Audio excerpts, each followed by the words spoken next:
The Invasion of Eden with Paul Anthony Wallis and the Bloodline of the Dragon. Hey everybody, Rex Bear League Project, how the heck are you? It's a beautiful evening out here in Southern Colorado, and we have a legend amongst legends with us. Check it out, Paul Anthony Wallis. We're going to talk about it, Escaping Eden series, his latest work, The Invasion of Eden. Are we going to see history repeat itself? Well, I don't know, but there's been a lot of stuff going on in the public light. And it used to be, if you talked about UFOs, they automatically put a tinfoil hat on you and said, hey, it's the swamp gas guy from Uranus. But now, if you don't talk about UFOs, then you're the guy that has a tinfoil hat with swamp gas from Uranus. It's crazy. It's like a complete reversal. So we're going to talk about it. And man, Paul, you have an excellent series. You have an awesome background. Always great to do podcasts with you. How the heck are you today? G'day, Rex. I'm fantastic and great to be back with you again. And I did want to give a huge shout out to our friends over at Noble Gold Investments. Do yourself a favor. Call up Noble Gold Investments today. Find out how to convert your 401 or IRA into precious metals. You can also convert it into cryptos. It's all about options. You can purchase gold and silver directly through Noble Gold Investments and have it shipped directly to your house, even if you live in the boonies. I have friends that have had gold shipped to their house in the middle of practically nowhere. So, Noble Gold, A+ rating with the Better Business Bureau, countless 5-star reviews. And if you look at where gold is going, oh yeah, we've recently reached all-time highs. I said at the beginning of the year it might hit close to $2,500 or $2,500, and somebody said, no way, Rex. Well, silver, hot. There's a lot of upside with silver. Banks are still literally usurping tons of gold. So there might be some great opportunities for you, especially with all the turmoil right now. And if you don't have a 401 or IRA, no, just so you know, if you've got a 401 or IRA and you convert into precious metals, find out how to qualify to get a free 1/4 ounce solid gold coin added to your collection or to start your collection. Now, obviously, there's never any guarantees, but if you look at what the big banks and the money funders are doing right now, there is a ton of opportunity in the precious metals markets. Also, if you want to trade, like let's say that there is an SHTF scenario where you can't go to the bank and pull out money, or you can't use your debit card or your credit card, and you have to exchange. Some people like to have what I refer to as junk silver or silver dimes that were made 90% silver about 50 or so years ago and before that, because that's a great form of exchange. So dimes and nickels and quarters of 90% silver is a great option as well. And it's always nice to stack your bank. So give them a call, 1-877-646-5347. Let them know Rex from Leak Project sent you. And if you want to get the free ebooks and know more also, you can go to leakprojectgold.com. That's leakprojectgold.com. All right, let's get into this, shall we? Hello. Beautiful day. And the new book, The Invasion of Eden, asks the question, did our ancestors warn us about ET invasions and its history repeating itself in the 21st century? And the reason that's the subtitle is that really is my area. It's paleo contact is what I usually write about, which is the theory of contact in the deep past, our ancestral narratives of contact. Yeah. The book, The Invasion of Eden, is focused on the past and the present, because so much has happened in the last 18 months to flip that narrative, as you just said, so that now all of a sudden talking about ET contact is in the mainstream, is becoming more so. People who don't know why are the ones with their heads buried in the sand. You're quite right. The narrative has totally flipped. And I felt I have to engage with this because people were asking me the question, how does your research into the deep past relate to what's happening now? How do we interpret it? Can we take any of this seriously? What does it mean? And so that's the territory we explore in The Invasion of Eden. So cool. And that's the question. So like, what have you postulated? What's your theory, or what is the evidence that you have uncovered that shows why there's this major flip in the UFO community? Well, what seems to be flipping is stuff going on within the military intelligence community. Because when we say the Pentagon or military intelligence, The first thing we need to remember is we're talking about a community of people. They don't speak with one voice. They don't all think the one thing.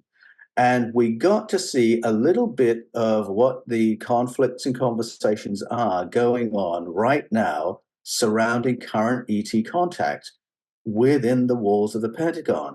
So for a long time, people who were following the story had suspected there was this thing called the program, which is an R&D, well, a set of R&D units work to reverse engineer materials retrieved from UAPs or UFOs. People had long suspected that was going on. And then it was 2019, really, that the Pentagon confirmed, yes, we have units in place doing that, and they've been in place for more than 70 years. And when I say the Pentagon confirmed, it wasn't that there was an official statement, but there were people from within the Pentagon talking freely about it without any consequences and without any debunking. That's as close as you're going to get to an official statement. And so what they were doing, first of all, was authenticating the footage of the USS Nimitz engagement with the Tic Tac craft, filmed in 2004, that everybody had watched on YouTube for 2 years. That was authenticated.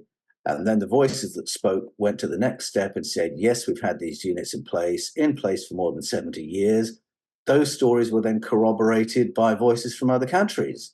So we heard from Alain Juillet, the former chief of intelligence for France, and Hayam Mashed, the former chief of space security of Israel, saying, yes, that's right, we've been in conversation with these units, so on and so forth.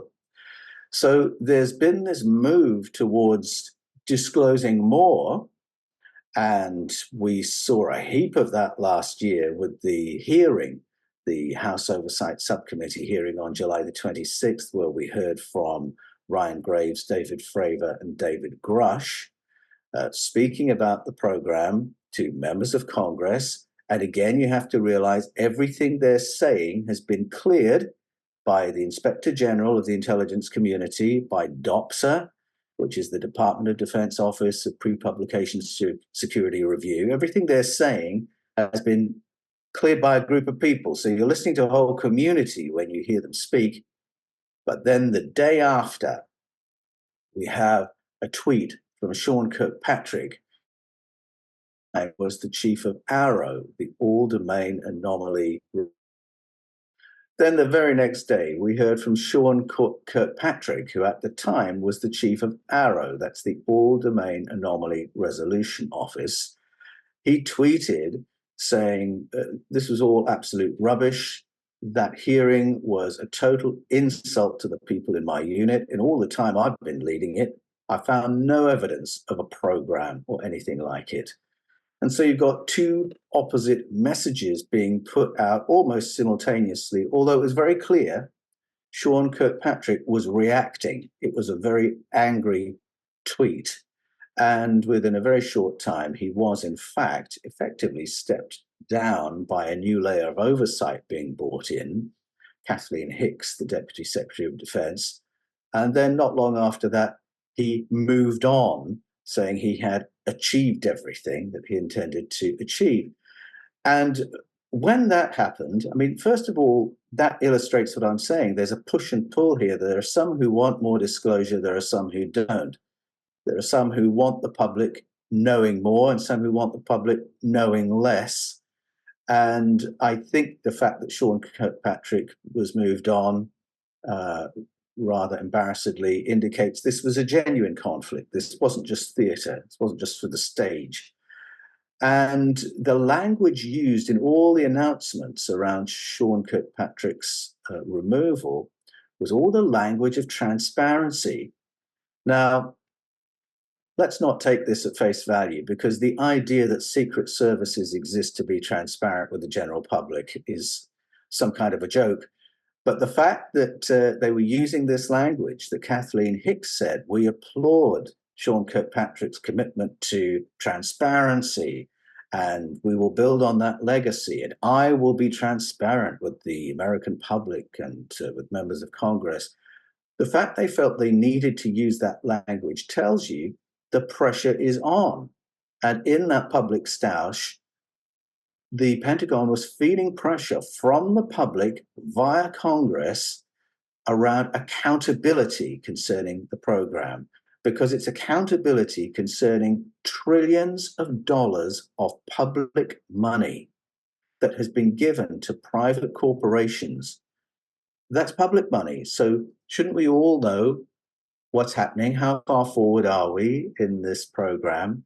And the credibility of saying it doesn't exist, just to finish that point around Sean Kirkpatrick, is that we've already heard from scientists working on the program. We've heard from Gary Nolan, the Nobel Prize nominee microbiologist. We've heard from Eric W. Davis, eminent American physicist.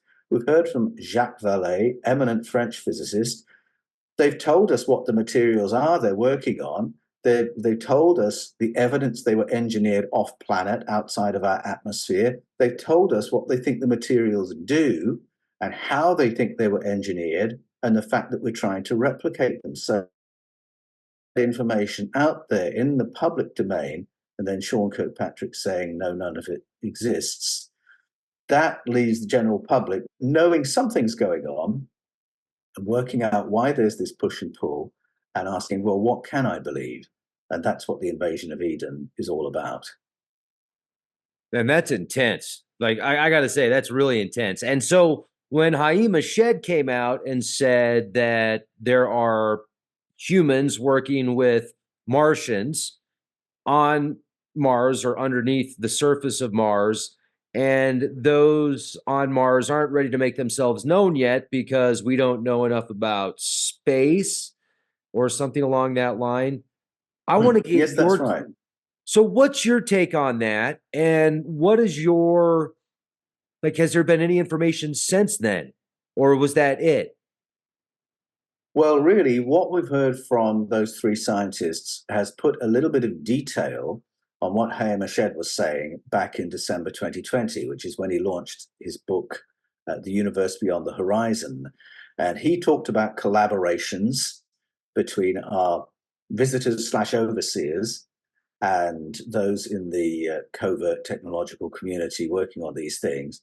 And his indication was that we have materials, probably not all of which have been retrieved from crashes. I would connect the dots and say we've been given some materials and told, see if you can make that. And once we can, and once that goes further, once it becomes public, once we become a spacefaring community, that is when we get brought into the conversation. That's when everything changes. There is, says Haim Eshed, a community of spacefaring civilizations. We're not one of them at the moment. We are the observed, we're the studied, we're the abducted, but we're also the collaborated with. The next step is when we become spacefaring and we become part of that club. That's when everything changes.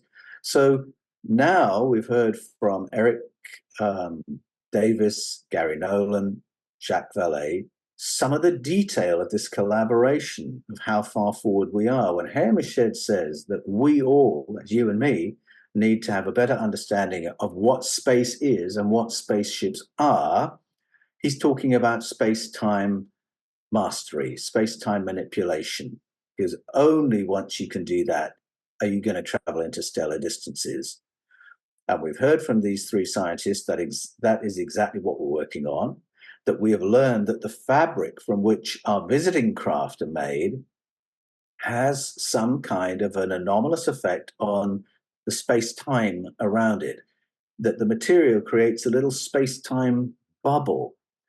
And that's what they're trying to replicate.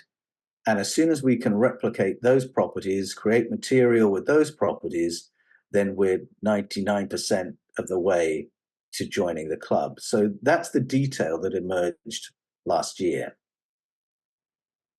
It has me thinking of Revelation. It has me thinking of, I have this theory that in order for us to join this club that you mentioned, that there's going to be like this political landscape as well, or at least there's an attempt to get us into this club through political landscape. When I say that, I'm referring to the one world system, like a one world government, a one bank system, a one religion world, because that way, if we're all connected to this one world system, it's like a utopia, man. We all speak the same language. We all think the same. And now we can enter the galactic kingdom. What are your thoughts? Yes, well, I mean, you can just see in human society, there are different models of unity and one worldness.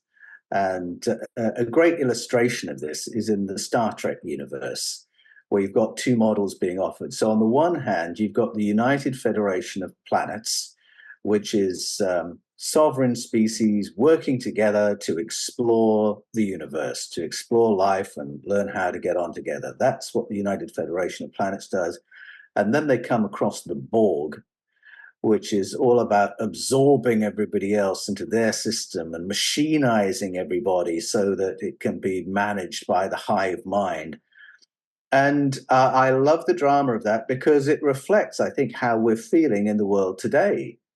That we have a very human, deep aspiration towards unity in the sense of harmony, but are feeling pressures that are pulling us into a machinized, managed, controlled society where you could have everything run by the banksters or one corporation.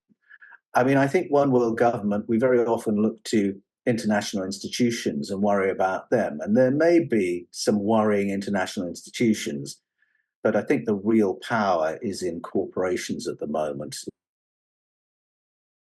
of civilizations that we're in contact with. It did it again. It showed everything's fine. And then you started talking about the real powers, corporations, and then it froze up. Weird.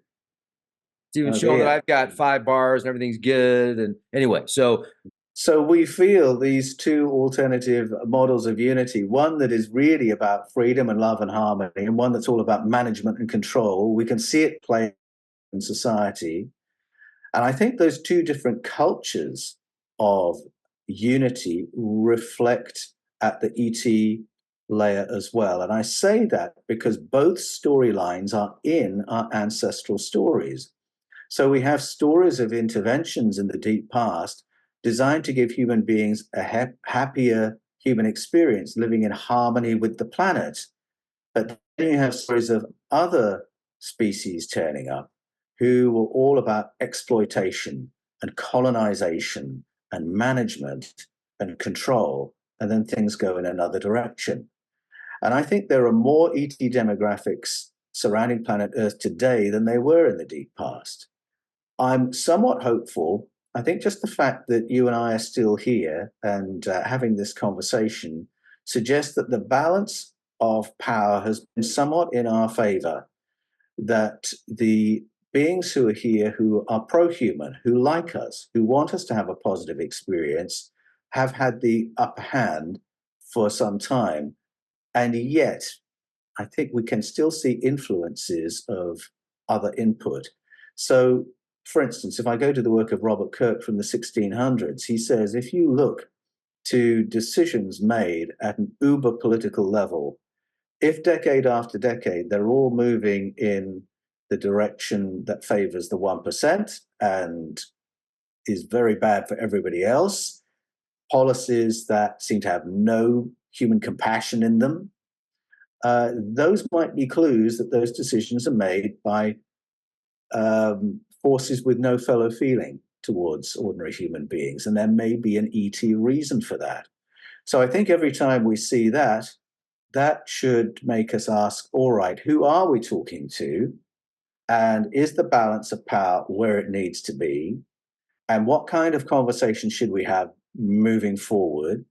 And are the ones collaborating with us collaborating in a way that's good for us? Are they able to hold off darker powers? These are all the kinds of questions I get into in the Invasion of Eden. And I think, for my money, nothing is set in stone. But I believe the overarching message of our ancestors is we have always had help at hand, and we need to be intelligent in how we engage that. Well, so you're religious or I mean, you have a very like, how do I put this? You have a very strong religious background, right? You were a pastor for many years or a minister? Yes, I was an archdeacon, in fact, for the Anglican Church in Australia. That's one down from a bishop and a church doctor and a theological educator. So, yes, right in the thick of the world of Christian ministry. Yeah, that's what I'm talking about. So, how did you go from there to a more like to an approach or a mindset of possibly ET intervention? And one other question on that, those that seem to be the overseers now, were they the overseers or what many people refer to as gods or angels, possibly in the biblical times, the times of Babylon, etc.? Yes. Well, I'll answer the second question first. I think that when you listen to the Babylonian story of Oannes and the Apkallu, you're hearing about a demographic that turned up wanting to improve the human condition, but also at the same time manage it and control it and machinize it. But they come later, after earlier interventions recorded all around the world, whether we're listening to the Zulu people talking about Mbabwana Warisa, or we're listening to Mesoamericans talking about Hunhunapu, we're listening to the Hebrew people talking about Asherah, the Philistines talking about Dagon. These are inputs that were remembered positively that helped us learn how to farm, live in balance with the planet, know what plants were good for food, which are good for medicines, which are good for higher intelligence. So we've had at least those two groups working with us. And then there's another group mentioned all around the world, the hybridizers, who are here because they love human beings, but they also love our planet. And I think are hoping that their descendants can co-occupy the planet with us. So they want their offspring more like us. So they're better adapted to the planet, but also more like us because they like the fact that we are good at imagination and compassion and creativity and have quite a colorful life experience compared with their own. So you've got three agendas there, and then you go into the Anunnaki stories, and there's a hint of they're not interested in us at all, other than as a workforce. They're here for what the planet has to offer. They're colonizers, they're exploiters. So there's four agendas. And I think there are more agendas present today than in the past.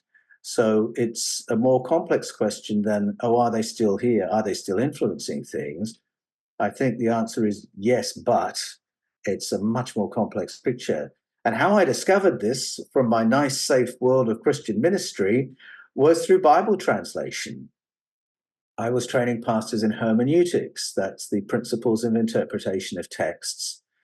And when I applied the tools that I was teaching my pastors to anomalies in the biblical texts or anomalies in the stories we tell from the Bible, I realized there's this whole other layer of story in the Bible that has been hidden by conventional translation. But the moment you start translating according to root meanings of keywords instead of the conventional translations, the stories flip.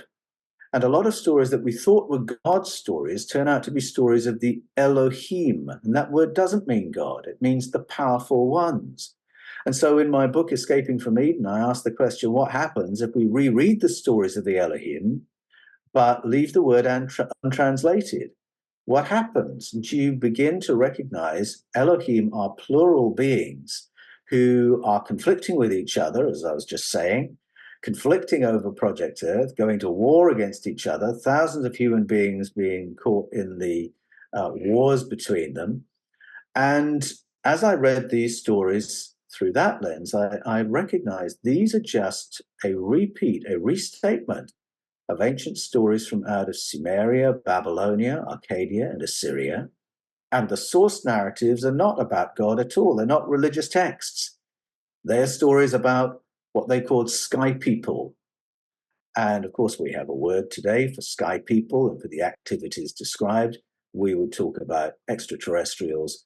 We would talk about invasion. and annexation. Those are the original stories. And once you've realized, oh my goodness, the biblical stories are based on these, you come back to the Bible and all the stories flip around and start revealing what they really are. I'm thinking about Mars. I'm thinking about what Haim Eshed had said, where there is this galactic federation and we're working with Martians. And then I thought to myself, well, if they have more power than us and more abilities, why are they on Mars? Why aren't they here? Why aren't they hanging out in the Caribbean or like, I don't know, maybe in Southern Colorado or something? Like, have you thought about that? I'm sure they are in all those lovely places too. We're certainly monitoring activity that seems to be coming and going from underwater bases around the world. So I think they've got access to our beaches. But meanwhile, frankly, if we, the human race, had spacefaring technology at our fingertips, wouldn't we be researching Mars? And the language that Hamish used was the language of research. She said, we have compacts in place supporting their research in and around planet Earth, including on the surface of Mars and under the surface of Mars. So he's suggesting that they are potentially researching Mars in collaboration with us. So that means that at a covert level, we've got access to their technology already. And I mean, I've got lots of questions about Mars that I'd like to research. I'd like to know about these anomalous images that NASA is getting that do seem to suggest artificial artifacts. Are they the remnant of an ET civilization? Are they a remnant of a human civilization on Mars? And if they are a remnant of a human civilization, was that before ours or during ours? There's lots of research I'd like to do. When was the surface of Mars fertile? What happened to the atmosphere up there? And so I think there's every reason that our visitors would be interested in Mars. What happened there? They might have all the same questions we do, or they might have a whole lot more information about what is happening beneath the surface. So I don't find the Martian aspect so surprising. Yeah, especially if they could just hop on a Stargate jet and then end up somewhere else. No, that's a great point because Mars is amazing, and that is one planet that I would absolutely love to visit. The Valley Marineris alone would be like the Grand Canyon on steroids. I mean, it's amazing out there. So, yeah, certainly Sedonia, the city of Sedonia sounds a lot like Sedona, but clearly that was a civilization of high advancement, and it's old. It's very old. NASA, you did a poor job trying to cover that up after you released the footage. I'm just saying the computer animation, not so much. Yes. Or is it another element of soft disclosure? Because they have released a lot of very interesting images, and they didn't have to do that. They could be doing more debunking than they are. So I think this might be another case of they're just watching the reaction. Yeah, but if you look at the footage from 76, the Viking Orbiter footage, like that's great footage. You can tell, oh yeah, that's legit. No, it's not a shadow. And then they come out years later and they're like, well, we flew over it again, and this time you can tell that the reflection is just from another angle. Yeah. I was like, no, not so much. But I think the ambiguity is deliberate. I mean, a little bit like we had the the release of the Tic Tac footage, and then 2 years observation is the public panicking. Oh, good, they're not panicking. Well, we can say a little bit more and keep people in constant confusion. And like you could have truth in plain sight yet hiding at the same time. Absolutely, no. This is a great conversation, and I think there's another side to it too. I don't think it's just about confusing people. I think it's about trying to cover all bases, because if we are in company, then it is not entirely under our control when more major disclosures are made. Something could happen that would make it blindingly obvious that we're in contact. And I think these days the calculation is there needs to be enough in the public domain that it's only a manageable step to saying, well, don't you remember we said? Don't you remember we said we were in contact? Don't you remember we said we were collaborating? Don't you remember we said we've had units in place for more than 70 years, so on and so forth? So that it's not too dramatic a shift to say, yes, we're in contact, and that's why that just happened. I think a lot of the disclosures that are happening right now are almost insurance against more major disclosures. I think that's part of the calculation. Are the Anunnaki the Elohim? Short answer, yes. The Elohim stories of the Bible are the Hebrew version of the Anunnaki stories. Elohim is the Bible's word for Anunnaki. But having said that, they are separate canons of stories, and you can't directly equate one whole storyline with another. And one place where this gets confusing is around the character of Yahweh, for instance. So in the Bible, Yahweh came to be used as a name for God. But I argue in the invasion of Eden that originally Yahweh was one of the Elohim and a junior one of the Elohim. In Genesis 3 in the Bible, Yahweh takes the role of Enlil in the Sumerian stories. And so a lot of people writing to me have said, Paul, I think I've worked it out. Yahweh is Enlil, isn't he? That's how these two traditions relate. And I have to say, well, that's how they relate in Genesis 3. But Yahweh plays a completely different role in Deuteronomy 32, Psalm 82, where he is way down here in the pecking order. And the person running the planet is another entity called El Elyon. And between El Elyon and Yahweh is this whole community of Elohim. So he's playing a different role there. So you can't make a direct equation and say the Anunnaki stories are repeated in the Elohim stories. It's mishmash. And what you find is that when you read either, you start recognizing motifs, themes, stories, episodes, but it's like they've been put through the blender and they've come out in a slightly different order. But if you know the two canons of story, you know the same memory is being carried by both canons.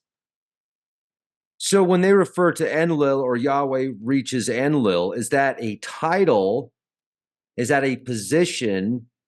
And if so, what is that title or position exactly? Like, what does that mean? Oh, that's a really good question. Yes, some suggest that Enlil isn't a name of an individual, it is a rank or a title. And what Enlil was the commander of this region of space. And his brother Enki was the commander of Project Earth. And so you can read it that way, that Enlil is not an individual, it's an office, it's a role. And you could say the same about El Elyon in the Bible. It's not a name, it simply means the senior powerful one. So yes, there's a lot of credibility to what you've just said, Rex. And as for Yahweh, that's not a name either. It isn't a word with any etymology in the Hebrew language. Some scholars believe it's a loan word because it's just turned up from nowhere. But I argue in my books, The Eden Conspiracy and The Invasion of Eden, that Yahweh is in fact a sequence of sounds. And it's a sequence of sounds associated with draconic entities all around the world. The sequence of sounds in Yahweh can be found in languages from China, from Japan, from Nordic countries, Celtic countries. It is this repeating sound that repeats. It's in the Mesoamerican stories of Kukulkan, Quetzalcoatl, Cucumats. It's the Cuchedra, it's the Cuchu, it's the Dreg Coca, it's the Coca from Portugal and Spain. It's the Dreg Koch, is what I should have said. And then we've got the Holkis from out of Georgia and Achech from out of ancient Egypt. So I would suggest that Yahweh is not a name, it's a sequence of sounds, and it relates to a kind of being I'm speculating that this sequence of sounds is the sound that these draconic entities made. And that's why the has been incorporated into their names by cultures all around the world. Where do you get the Draconian connection? Well, these entities that I just named, that all have the in their titles or names, are described physically by those cultures. So Yahweh, for instance, in the Hebrew scriptures, we are told he has a snout. We are told he has armor-like skin. We're told that he's feathered, and his flight feathers are referenced. We're told that he has a tail, and we're told that they didn't have any weapon that could pierce his armor-like skin. We're told that he either had equipment or could ignite his breath so that it becomes fire, and that was why he was so terrifying to human beings who'd never seen anything like this and were seeing their friends and family incinerated should they stand up against these entities. So, well, if you put all those together, that sounds rather like a dragon. And so that's why I say these beings are draconic beings all around the world. And these descriptors repeat around the world. I mean, if I say feathered serpent, that sounds like an impossible kind of being. We don't have feathered serpents, except we recognize that from the Mesoamerican stories. The feathered serpents were the powerful ones of those cultures. But the same correlations of behavior and physical attributes are there in the Bible, they're there in the Sumerian stories, they're there in African story and told all around the world. These things are like, or these beings are most likely very large, anthropomorphic, kind of like people, but much larger, and they've got on these technological suits. Are we talking dragon, shapeshifter dragon? Like the David Icke kind of theory. Yeah, could be either. And there are some texts where you will read the description of the dragons and think, hold on, that sounds like a craft. That sounds like a piece of equipment. So if I'm reading the Popol Vuh and I read about a dragon that travels through the night sky with a trail of fire behind it, so bright that it's brighter than the stars, okay, I think that's a machine. Or something that can incinerate a whole district. I'm beginning to think machine.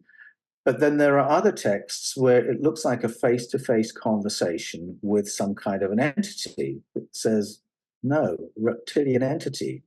And I think all those may have been the case. I think it might have been all the above. Whoa, Paul, you are a legend, sir. This podcast is amazing, and you want to watch this in full, check out the second half over on Patreon for only $1. We have thousands of hours of unedited, uncensored content on our Patreon page. I'll leave the link in the video description box. Also, check out Paul Anthony Wallis at paulanthonywallis.com. I'll leave the link to his YouTube channel, The Fifth Kind, and get your copy today of The Invasion of Eden. Be excellent to each other, everybody. Hit the bell. Be well. Be the change you want to see. And I'll see you on Patreon. Nanny, nanny.